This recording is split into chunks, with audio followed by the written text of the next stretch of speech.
Hello बच्चों, कैसे हो। सेट एग्जाम आपका होने वाला है और क्लास 9th के लिए सेट 1 का मैथ्स का सैंपल पेपर मैंने बनाया है और मैं होप करती हूँ कि ये आपके लिए बहुत हेल्पफुल रहेगा। 90 मिनट्स का आपका पेपर होगा, 40 मार्क्स का होगा।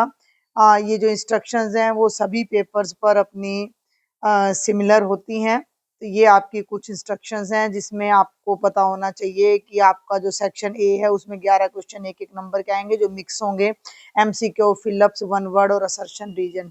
सेक्शन बी में आपके दो दो नंबर के 3 क्वेश्चन होंगे, सेक्शन सी में 3 क्वेश्चन होंगे 3-3 नंबर के, सेक्शन डी में 2 क्वेश्चन 5 नंबर के और सेक्शन ई में 4 मार्क्स का एक ही क्वेश्चन होगा, कैरी 1 क्वेश्चन। ये यहाँ थोड़ा मिस्टेक रह गया, कैरी 1 क्वेश्चन ऑफ 4 मार्क्स, केवल एक ही क्वेश्चन उसके अंदर, क्वेश्चन नंबर 20 आ ही गया ये वैसे भी इसके अंदर। ठीक है भाई, तो अब हम आगे चलते हैं और देखते हैं फटाफट सेक्शन ए। ये है आपका। इसके साथ ही मैं आपको बता दूं कि लास्ट ईयर का 9th का पेपर ऑलवेज ना बहुत इजी आता है, तो लास्ट ईयर का जो सेट 1 का क्वेश्चन पेपर है वो भी आप जरूर देख लीजिएगा। उसका जो लिंक है वो मैं शेयर कर दूंगी टेलीग्राम ग्रुप पर। ठीक है, लास्ट ईयर का सैंपल पेपर भी और लास्ट ईयर का क्वेश्चन पेपर भी, last year set 1 question paper और बेटा सेट 1 सैंपल पेपर। इन पेपर्स को अगर आप सोल्व कर लेते हो तो आपको कोई दिक्कत नहीं आने वाली है। ओके, तो जल्दी से देखते हैं। क्वेश्चन नंबर 1 है आपका, 2 है, एक एक नंबर का आंसर मैं इसी में बता देती हूँ, बाकी आप अपने आप कर लीजिएगा। दो परिमेय संख्याओं के बीच कितनी परिमेय संख्या होती है? अनंत होती है। बहुपद की घात जो सबसे बड़ा हो वो घात होती है, तो 6 आ जाएगा। x की 3 जमा 5 x की 2 घटा 9 किस तरह का बहुपद है? तो हाईएस्ट पावर 3 है, तो ये त्रिघाती बहुपद है। ठीक हो गया भाई। अब आगे देखो, निम्नलिखित में कौन सा कथन सत्य है? तो मैं डायरेक्ट आंसर बता देती हूँ आपको कि प्रत्येक पूर्णांक परिमेय संख्या होती है, ये ठीक है। इस बहुपद का शून्यक ज्ञात करना है, तो शून्यक ज्ञात करने के लिए आप इसको 0 के बराबर रख लेना, तो x की वैल्यू आ जाएगी -4/3। इस तरह के क्वेश्चन आपको जो प्रीवियस ईयर के पेपर है उनमें भी मिल जाएंगे, जिनका सॉल्यूशन मेरे चैनल पर है। छठा प्रश्न देखो कि 3 सेंटीमीटर भुजा वाले समद्विबाहु त्रिभुज का क्षेत्रफल, समद्विबाहु त्रिभुज के क्षेत्रफल का मैं आपको डायरेक्ट फॉर्मूला बता देती हूँ। वर्गमूल 3/4 गुणा भुजा का वर्ग, तो वर्गमूल 3/4 और भुजा 3 है, तो 3 का वर्ग, तो 3 का वर्ग हो जाएगा 9, वर्गमूल 3/4 वर्ग सेंटीमीटर। ठीक है, 7वें प्रश्न पर आ जाओ। बहुपद में बहुपद का मान t बराबर है 2 रखने पर क्या होगा? बच्चे ये आपका बहुपद दिया गया, इसमें t की जगह 2 रखो, तो 2 जमा t की जगह 2 जमा 2, यहाँ t की जगह 2 और घटा 2 की घात 3। ध्यान देना, 2 और 2 तो हो गया 4। ये देखो 2 दूनी 4, 4 दूनी जमा का 8 और 2 की घात 3 8, 8 से 8 कटकर आपका उत्तर 4 आ जाएगा। क्लियर हो गया। ये हिंट्स दे रही हूँ, बस मैं आपको आइडिया दे रही हूँ, सोल्व वैसे आप ही ने करना था। 8वां देखो जल्दी से, नीचे दिए गए आंकड़ों का परिसर ज्ञात करो। तो परिसर का मतलब होता है सबसे बड़ा आंकड़ा ढूंढो, सबसे बड़ा सबसे बड़ा सबसे बड़ा 23 है, सबसे छोटा 2 है, तो परिसर हो जाएगा 23 घटा 2 यानी 21। 9वें पे आ जाओ, इसका 2 की घात 2/3 गुणा 2 की घात 1/3।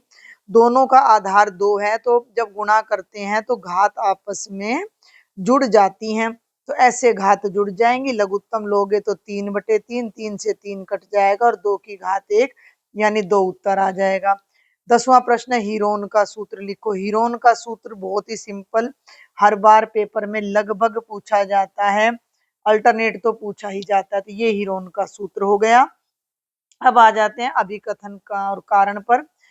अभिकथन क्या है? 5 एक परिमेय संख्या है, तो बिल्कुल सत्य है। सभी, कारण क्या है? सभी धनात्मक पूर्णांकों के वर्गमूल अपरिमेय होते हैं, ये बिल्कुल गलत है।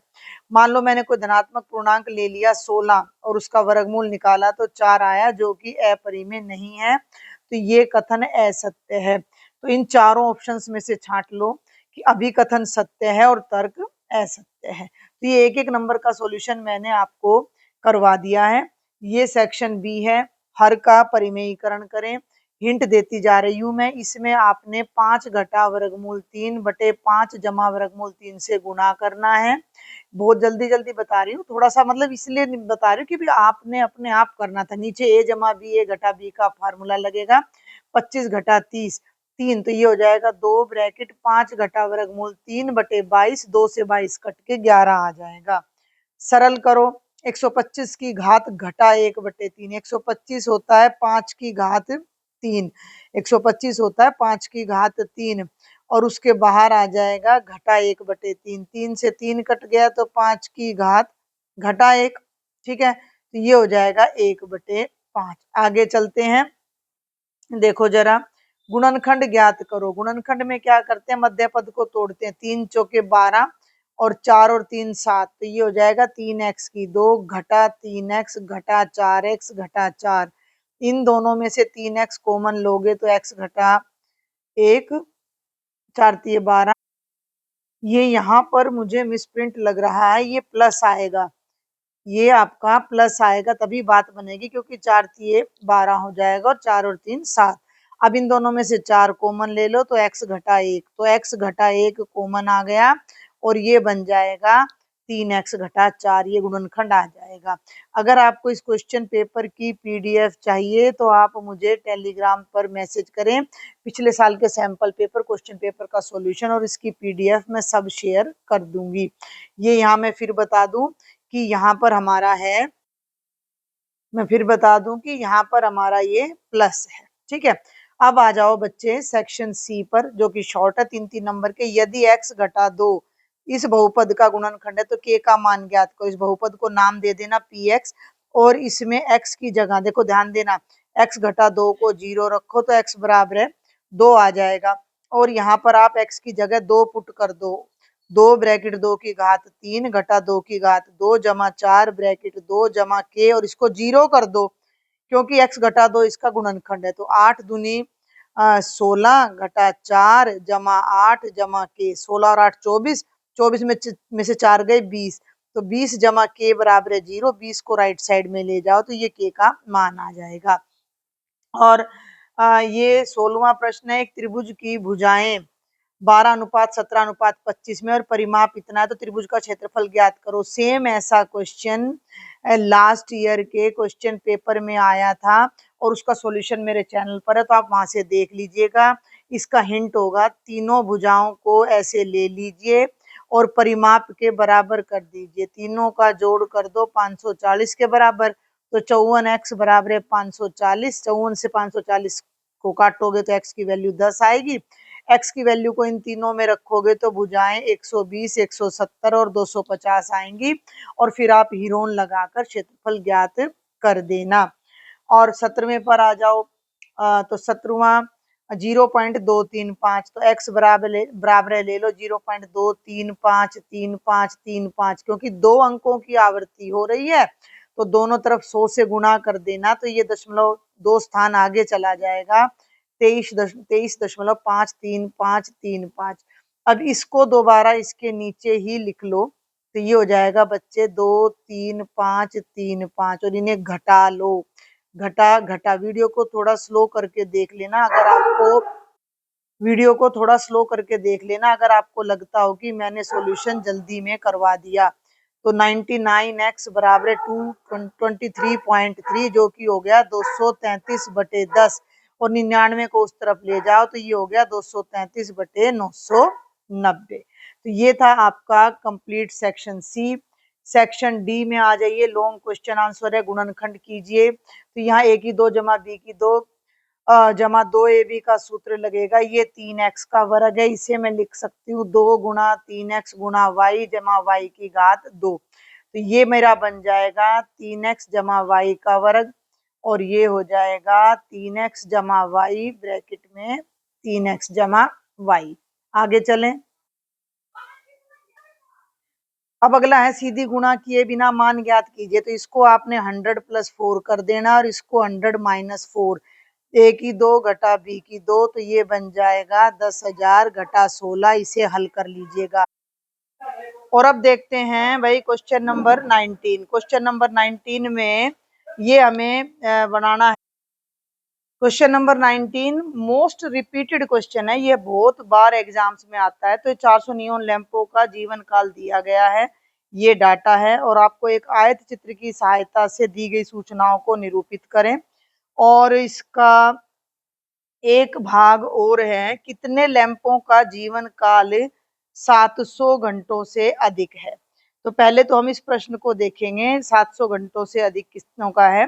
तो देखो भाई, 700 से ज्यादा, 700 से 874 लैंप, 800 से 962 और 900 से 1048, इन तीनों को जोड़ देना। 8 2 4 14, 4 और 1 5, 11 और 7 18, तो 184 लैंप आपका आंसर आ जाएगा, पहली बात। और दूसरी बात हो गई आयत चित्र बनाने की। तो आयत चित्र बिल्कुल सिंपल होता है अपना, ऐसे वाई एक्सिस और एक्स एक्सिस बनाया, ये यहाँ 0 पे थोड़ा सा जिगजैग करके, आप ऐसे भी कर सकते हो, जिगजैग ना करो, 100 200 300 400 400 500 600, ऐसे 700 800 900 और 1000 यहाँ लिख देना जीवन काल। और ये देखो, ये 14 से शुरू होकर अधिकतम 86 तक जा रहा है। तो आप यहाँ मेरे हिसाब से 5-5 का ले लो, 5 10 15 20 25 30 35 40 45 50 55 60 65 70, समझ रहे हो ना मेरी बात को। मैं एक मोटा आइडिया आपको दे रही हूँ, 20 25। तो बच्चे, अब 300 से 400 लैंप जीवन काल 14 लैंपों का है। और सुनो ध्यान से, मैं एक बार कलर बदल के बताती हूँ। ये है आपका 15, और 15 के थोड़ा सा नीचे है 14। तो 300 का डंडा 14 तक ले जाएंगे, ये देखो 14 की सीध में, और 400 का डंडा भी 14 तक ले जाएंगे, और ये 14 बन जाएगा। अब 400 से 556 है, तो ये 30, ये 35, ये 40, ये 45 50 60, 50 के बाद 60 नहीं, 55 है ना, और 55 से जरा सा ऊपर 56। तो 400 को 56 तक अब आप ले जाओगे ऐसे सीधा, और 500 को 56 तक ले जाओगे ऐसे सीधा। इस तरह से आप अपना ये फिर 60 तक ले जाओगे, 500 वाले को आप, ये यहाँ 60 तक सीधा जाएगा, बार बार बोल रही हूँ मैं, स्ट्रेट लाइन, और ये ऐसे सीधा जाएगा। तो इस तरह से आप अपना आयत चित्र पूरा करेंगे, ठीक है भाई। और अब ये जल्दी से देख लेते हैं section E, case study question. Mayank एक त्रिभुजाकार खेत खरीदा और उस पर आलू और गेहूं उगाना चाहता है। उसने अपने खेत को विपरीत भुजाओं को जोड़कर बांट दिया। सबसे बड़े हिस्से में उसने गेहूं और बाकी में आलू उगाया। पार्क के आयाम पार्क में दर्शाए गए हैं। ये पार्क है, ये भुजा अपनी 12 है, ये वाली भुजा 12 है, ये 5 है। पहला प्रश्न है, त्रिभुज एबीसी में एसी की लंबाई ज्ञात करो। तो ये आपका एसी है, तो ये थोड़ा ध्यान दो कि राइट एंगल्ड ट्रायंगल है। ये एक समकोण त्रिभुज है, ये 90 का कोण है, ये 12 है, ये 5 है, तो ये कर्ण है। तो पाइथागोरस थ्योरम लगाकर आधार का वर्ग जमा लंब के वर्ग का वर्गमूल कर लेना, तो कर्ण 13 सेंटीमीटर आ जाएगा। हीरोन के सूत्र द्वारा त्रिभुज का क्षेत्रफल ज्ञात करो। बेहद आसान है, अपने आप कर लीजिएगा आप। हीरोन के सूत्र से अर्ध परिमाप निकालना और कर देना। और इसका जो लास्ट भाग है वो क्या कहता है, यदि पार्क की जुताई की लागत 5 रुपए प्रति वर्ग सेंटीमीटर है। जुताई का मतलब पूरे खेत में हल चलाने का खर्चा, 1 वर्ग सेंटीमीटर का 5 रुपए। तो पार्क की जुताई की कुल लागत, अब यहाँ आपको क्षेत्रफल मिल जाएगा और उसको 5 रुपए से गुणा कर देना, तो जुताई का खर्चा आ जाएगा। तो ये मैंने एक छोटा सा सैंपल पेपर बनाया है। फिर से मैं रिपीट कर दूं कि लास्ट ईयर का सेट का क्वेश्चन पेपर और लास्ट ईयर का सेट का सैंपल पेपर विद सॉल्यूशन भी मैं अभी आपको टेलीग्राम ग्रुप पर शेयर कर दूंगी। तो ये 3 चीजें करने के बाद मैं गारंटी लेती हूँ कि आपके पूरे 40 मार्क्स आ जाएंगे। वीडियो हेल्पफुल लगे, अच्छी लगे तो ज्यादा से ज्यादा बच्चों को शेयर करना, और मेरे चैनल को सब्सक्राइब करना नहीं भूलेंगे, लाइक भी जरूर करेंगे। Thank you.